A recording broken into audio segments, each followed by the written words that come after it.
Hello there, good evening. Welcome to Look North on the programme tonight.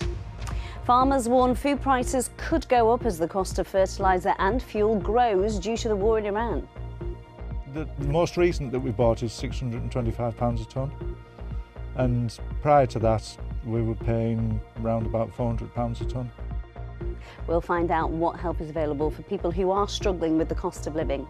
Also tonight, a Yorkshire woman says it feels like she's still in lockdown because of the effects of long COVID 6 years after the start of the pandemic.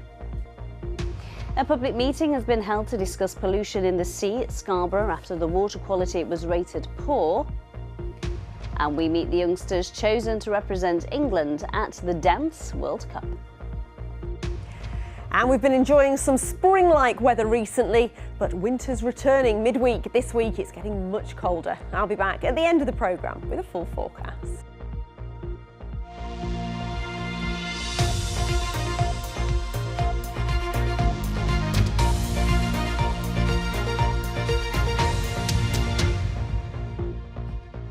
Hello there, I hope you had a wonderful weekend. First tonight, a debt charity has told Look North that they're seeing an increase in people coming to them needing help following the outbreak of the war in Iran. Now, the conflict has led to tankers sat in the world's busiest oil shipping channel, which in turn has pushed energy bills and fuel prices up. Well, now farmers tell us that the cost of fertiliser is also increasing. Fertilisers are crucial in food production, and the Middle East is a major producer of one key ingredient, urea. Now let's take a look at the figures, because just 3 weeks ago urea was selling for £346 a tonne. Take a look at this. Last week it had gone up by almost a third to £509 a tonne. Today, President Trump said he'd been discussing a resolution to the conflict with Iran, which led to an immediate fall in the price of oil. But Kathy Killick has been speaking to one arable farmer in North Yorkshire who is still worried. Out and about to check on his crops, arable farmer Philip Metcalfe has a lot to think about. Now is the peak season for applying fertiliser to his winter wheat, but the price has shot up thanks to the war in the Middle East affecting supplies of urea, a key ingredient. Luckily, he bought 90% of what he needs back in the autumn, but planning ahead is now much more complex. We have a decision to make. Do we buy fertiliser at an inflated price, or do we consider our options and maybe not even grow the crops, or do we put less fertiliser on and hence we will then see less of a yield? Quite difficult things to weigh up, aren't they? Definitely, yes. Yeah, I mean, as growers, we just want to grow crops profitably. Well, this is what everyone's talking about, urea, a key component of fertiliser, and it comes from natural gas, and a lot of it is made in the Gulf. Now, these are actually the last of Philip Metcalfe's stocks. He's got enough ready mixed for this growing season, but it's the next growing season that's causing a lot of uncertainty. For now, the sprayers are being loaded up as usual, so yields will depend on the weather. But future supply shortages could lead to lower yields, which in turn pushes up prices. So the National Farmers Union is asking the government to look at maintaining urea supplies from other parts of the world. Hopefully most people have got the product they need now. Hopefully there's enough in the country for this spring, so the spring is the key time. It will have an impact on price, so obviously that has an impact on the economics, which is going to put pressure on. And something like the arable sector, which is growing sort of corn, wheat and barley and other cereals, there's already pressure there. So this is it's knocking confidence. The government says it's monitoring overall urea supplies, and the UK is not heavily dependent on imports from the Middle East, though the country is exposed to international price fluctuations. That being so, it makes sense to use fertiliser efficiently. Philip's sprayers have sensors on the roof that measure precisely what the crops need, so none is wasted. He's controlling what he can, but there's a lot he can't. There's more and more uncertainty going forward. I was fairly sure it was going to be a short-lived conflict. I'm not so sure anymore. Let's just keep our fingers crossed. Rising fuel prices are also affecting farmers' margins. so most, if not all, will be hoping for a speedy conclusion to the war and a return to relative economic stability. Cathy Killick, BBC Look North, near Richmond. Well, as we heard there, rising fertiliser costs could lead to higher food prices for all of us. That's on top of other bills like heating oil going up, petrol, mortgages, also council tax. Well, earlier I spoke with Ginger Beniston from the debt charity Money Buddies, and I began by asking her if they've seen an increase in people coming to them for help. We have seen a significant increase in clients reaching out to us for support. The main issues being around their heating and their worries about their bills increasing. For example, we're seeing clients where their direct debits have increased double the amount without having any warning. We're seeing clients where they've had their energy bills where they've agreed a prepayment with the utility company. Utility companies ignored it. The cost of essential groceries, for example. And is this similar to what you saw when the war in Ukraine broke out a few years ago? The slight difference now is that it's been compounded. So individuals that we saw at that time, they may not have had any existing debt, and it was a real shock to the system. We worked with those individuals, but now some people that are coming back, they still had the debt from a few years back. So now this is sort of compounding debt on existing debt. So people feel like they're a lot worse off, and quite a lot of deficit budgets, for example, that we're now seeing. And of course, April is a time when new bills come in, things like council tax goes up. Absolutely. So what advice do you have for people who are struggling to meet those basic essentials? I would definitely say to reach out for help and support early, get some guidance if you are concerned. So any advice agencies, we can take a look at what money's coming in, how you spend your money, and give you some guidance around, some tweaks to your budget to try and help it, to make your money go a little bit further. We can take a look at income maximization. So there's a lot of people out there who are entitled to benefits, but actually don't know that. Should the government be doing more here to help people who are really struggling with the impact of the war in Iran? There's always more that we could do. I mean, especially in the communities that we serve really very vulnerable communities. And I think communication is also really clear. There is a lot of money that has been allocated towards benefits that people don't understand that they're actually eligible to apply. The system is really complex, so make it a little bit simpler for people to understand what they can, what they could be entitled to. And if there is support, then also the local authorities need to also let people know. Yeah, reach out for help. Reach out for help, yeah, absolutely. Great. Thanks for your time, Ginger. Thank you. You are watching Monday's Look North, still to come on tonight's programme. A third title for Sheffield's Matt Fitzpatrick in the PGA Tour. Full sports roundup on the way soon.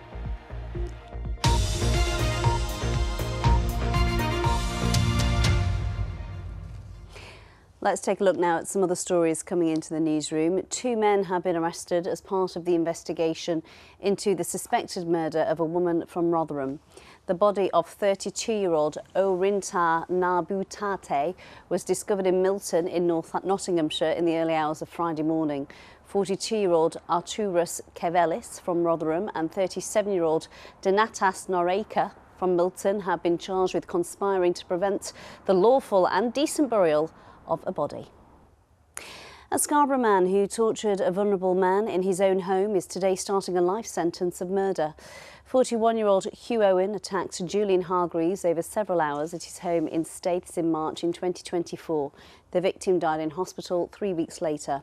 Owen was convicted of murder in February and today handed a life sentence at Leeds Crown Court. He'll serve a minimum of 16 years in jail. Next tonight, a business owner in Sheffield has told us they're having to work next to a site that's overflowing with piles of rubbish. Just take a look at this. This is M. White Skips Limited in Attercliffe, which has had a restriction order banning anyone from entering or depositing waste since 2023. Now, the wholesalers next door say it's affecting their business. Basically, skips blocking the road off, your customers can't pull up. Overflowing rubbish from skips that's been stacked up in the past. Rats, vermin as big as cats that's come out. Obviously, would you go and pull up outside a set of shops or a wholesale where there's rats running all over the pavement? Yeah, not pleasant. MY Skips hasn't responded to our request for comment. The government says it's committed to directly funding the clean-up of the site as part of a new measure targeting illegal dumping. Now, the South Bank area of Leeds has been named on the government's shortlist of 7 places in England where new towns could be built. Those places will now have environmental assessments before a final decision is made later in the year. Leeds City Council says the new town will be within an area already earmarked for development on the south bank of the city, but exact boundaries have not yet been decided. Ministers say building work at 3 sites will start by 2029 and each one would see between 10,000 and 40,000 homes built. Wakefield Council has been urged to help ensure the city's Pride Festival returns later this year. Last August's event was cancelled by organisers who said there'd been a catastrophic loss of grants and sponsorship. The council say they're looking at the event and it's important for the city to be inclusive and to celebrate everybody. Experts have been presenting evidence showing the cause of pollution around the coastline of Scarborough at an extraordinary meeting at the Town Hall this morning. Last week, water quality in the South Bay was rated poor by the Environment Agency, and a leading scientist from Durham University has found that the main source of pollution is actually a beck in Scalby. Yorkshire Water has pledged £150 million to improve water quality over the next 5 years. Michelle Lyons was at that meeting this morning. In today's meeting at Scarborough Town Hall, councillors heard from a number of speakers expressing their views about pollution levels in the North and South Bays. Last week, the South Bay was rated poor by the Environment Agency, with swimming discouraged due to pollution, and the North Bay was rated adequate. Professor Darren Grock is a geochemist from Durham University. He spoke at today's meeting. He found most pollution is going into the North Bay and then moving south. He tested seaweed samples from both bays over a 2-year period and presented his findings to councillors. Scalby Beck seems to be the one that's actually where the source of all that pollutant is coming in. That is mainly areas that form the whole basin, but also you've got Yorkshire water assets that are combined sewer overflows that are going into that beck, and that is coming out into the North Bay and drifting around to the South Bay of Scarborough. A spokesperson for the Environment Agency said they monitor pollution levels twice a week on average, looking for E. coli and other harmful bacteria. And Yorkshire Water said it had pledged £150 million to improve water quality on Scarborough's coast, with plans to reduce the number of sewage overflows into the sea by the year 2030. For 2030, the idea is to reduce those spills. Now, we're still in the early stage of designing what that looks like. Now, historically, it might be storing it, what we call sustainable urban drainage systems. There's a number of ways. It'll probably be a hybrid of all those solutions that will also reduce the amount of spills that comes from that asset. But that's our ambition. By 2030, we'll achieve that. It's a tall order, but it's something we're committed to do. It's very ambitious, and it will take everybody involved in the partnership to help support us with that plan. Campaigners also spoke out. Many expressed their scepticism about the plans. Steve Crawford used to run a surf school in Scarborough, but had to close due to the poor water quality. Well, the thing is, I keep going back to the same sort of thing. 10 years ago, just over, they were given a lot of money to solve problems in Scarborough. They didn't do it. We were promised the best bathing water in Europe. We didn't get it. So I want to hear from them why that didn't work. I've asked that a few times. And also, why do we expect to be better? The Scarborough and Whitby MP, Alison Hume, also attended today's meeting. She said she would be holding Yorkshire Water to account to make sure they deliver on their promises. Meanwhile, the campaigners will have to wait to see if those new investments will make it safe for them to swim in the sea here in Scarborough. Michelle Lyons, BBC Look North. Let's have a look at some of the stories from around the region on the BBC News app now. A man who was the focus of a hunt by police in Bradford last summer has pleaded guilty to attempted murder. Lee Bocock will be sentenced in May. Tenants in a Sheffield tower block say cockroach infestation has become endemic. The council says they're clearing the infestation but have problems gaining access. And Selby Abbey is still a top choice for wedding venue for international brides and grooms, a decade after a Taiwanese pop star made it famous. And you can find more details on those stories and everything else that's appearing on the BBC News app that's happening in our region. Now, can you believe it? It's 6 years to the day since the UK's first COVID lockdown was announced. It was a day that changed millions of lives, wasn't it? A woman from North Yorkshire who developed long COVID says it feels like she is still living under lockdown today. Gabby Rudge-Cox had a series of debilitating symptoms, as our health correspondent Jamie Coulson reports. I think I've come to the realisation that I probably won't get better.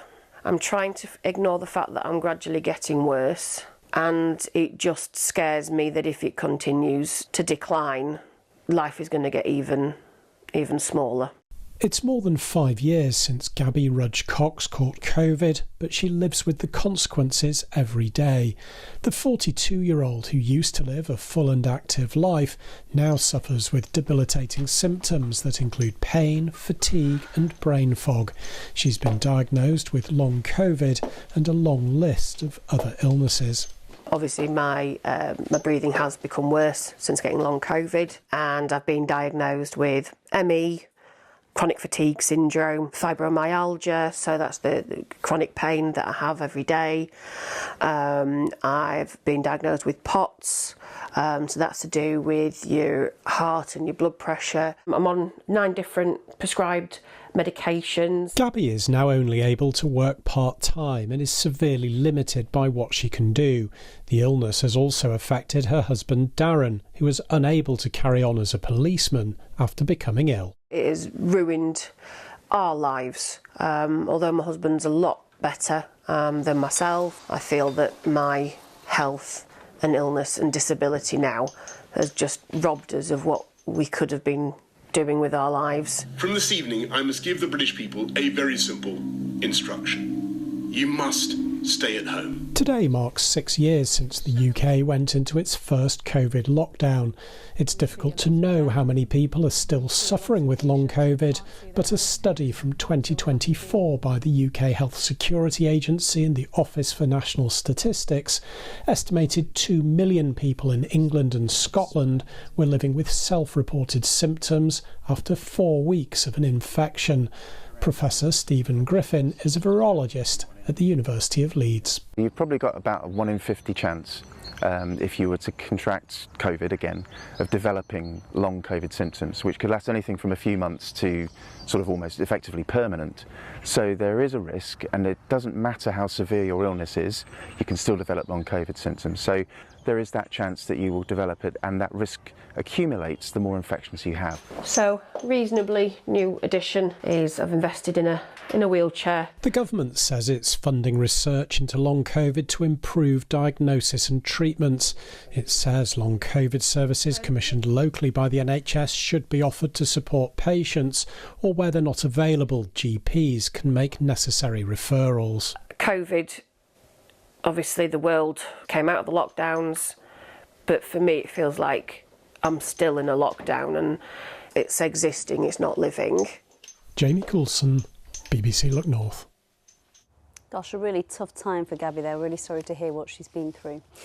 We're going to move on to some sport now, and Sally is back from the Paralympics. How was it, Sal? It was brilliant, yeah, very exciting. I love telling the stories of all those athletes, and here back in Yorkshire as well, of course. So let's start with Matt Fitzpatrick, who won his 3rd PGA Tour title, beating American David Lipsky by 1 shot to take the Valspar Championship in Florida. Fitzpatrick, he's from Sheffield, sunk a 14-foot putt to birdie the 18th hole. It's his first PGA Tour title for almost 3 years, and he admits this can be a frustrating sport. I hate the game and I love the game. That's why I always tell people I prefer football as opposed to golf. But it is a frustrating game, but we keep coming back because, you know, for moments like on the last today. Huddersfield Giants have sacked head coach Luke Robinson after a poor start to the Super League season. Giants have lost all of their opening 5 matches, leaving them without a point and bottom of the table. On Friday, they lost to Bradford by 26 points to 14. Jayden Nikarima scored 2 tries to secure the Bulls' 3rd successive home Super League win. But for the Giants, this turned out to be Luke Robinson's last game in charge. Director of Rugby Andy Kelly will lead the team until a new head coach is appointed. And in Sunday's game, the Rhinos were just edged out by Hull FC in a thrilling game between two closely matched teams. Both sides took it in turns to take the lead in the first half, with Jake Connor kicking Rhinos in front 2 minutes before the break from the right touchline. But Hull FC came back strongly to take the win by 24 points to 16. In football, Leeds United picked up another point in their fight to stay in the Premier League. Their 0-0 draw with Brentford, though, was a little lacklustre considering the team are only 4 points above the drop zone. And in League One, as we draw closer to the end of the season, there's also a lot to play for. Doncaster Rovers beat Barnsley 1-0, courtesy of a penalty from Elliot Lee. That moves the Rovers 5 points clear of the relegation zone, whilst dashing Barnsley's playoff hopes. Whilst promotion-chasing Bradford lost 2-1 to Burton Albion. Albion were 2-0 up before Tyreek Wright pulled one back in added time. The Bantams sit in 4th place in the table in the playoff positions. And in League Two, Will Dixon's second-half goal kept Chesterfield's playoff hopes on track as they overcame Accrington 1-0. The Spyrights are in 8th place, just below the playoff zone. In basketball, the Sheffield Hatters were victorious in the SLB Women's Cup final, beating Manchester by 90 points to 71. Georgia Gale was named Most Valuable Player with 20 points and 7 rebounds. It's the second piece of silverware the Hatters have won this season after lifting the Betty Cadona Trophy in February, and they remain on course for an historic quadruple as they lead the league by 1 game and are the favourites heading into the post-season playoffs. They are doing brilliantly this season. Keep an eye on them. They are. So what was your favourite sport to watch in the Paras? Up close and personal? Alpine skiing, definitely. Visually impaired alpine skiing is just incredible to see the relationship between the guide and the skier. Yeah. I can tell you're thrilled to be back, Sally. I am actually. I love all sport. Oh, we missed you. It's nice to have you back with us. OK, now a dance school near Worksop is celebrating after 7 of its members were selected to represent their country at the prestigious World Cup event this summer. The talented youngsters from Rebecca's Dance Studios in Shire Oaks is now putting in hours of practice and perfecting those moves before the event, which will take place in Ireland in June. Phil Bodmer has been to meet them. Good, smart turn, guys. A dance workout in Worksop. 7 youngsters from this group are heading to Dublin this summer to take part in the Dance World Cup. Quite an accolade for a small school in North Notts. We feel like it's an amazing privilege to go to the Dance World Cup. We consider ourselves fairly, small local dance school. To have children chosen to go and represent their country and dance for Team England at the Dance World Cup, it's an absolute honour and an absolute credit to them as young people. And second, push that heel forward. Good, at the back. Among those selected is 9-year-old Harry, whose talent for ballet has been recognised at a high level.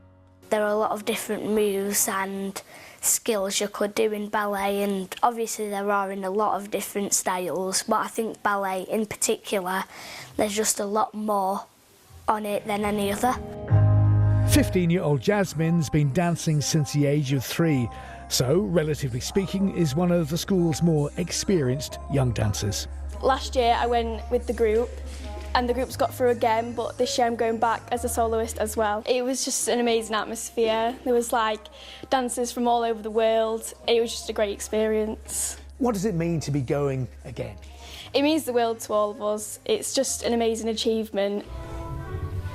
With more than 60 nations taking part, the competition will be fierce, but the sense of collective pride and achievement is palpable. I'm quite nervous, but I'm quite happy that I'm dancing for my country.